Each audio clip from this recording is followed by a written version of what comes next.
تمہارے فتوے سے حافظ قاری قرآن سنانے والے کی اہانت ہوتی ہے. میرے فتوے اور اعلان اور واجب البیان سے حافظ قرآن کا وزن پیدا ہوتا ہے. میں تو کہتا ہوں ایک طرف حافظ کو بٹھاؤ, دوسرے طرف ترازو میں سونا ڈالو. خدا کی قسم یہ بھی کم ہے.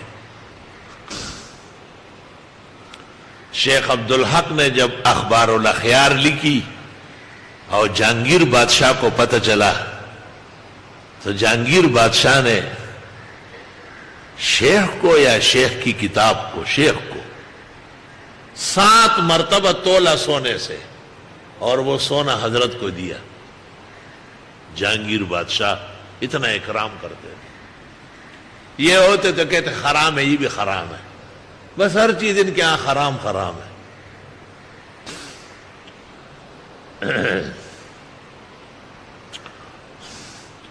اللہ خوب جانتے ہیں منع کرنے والوں کو تم میں سے, وہی خیر نہیں ہے منع کرنے والوں کی.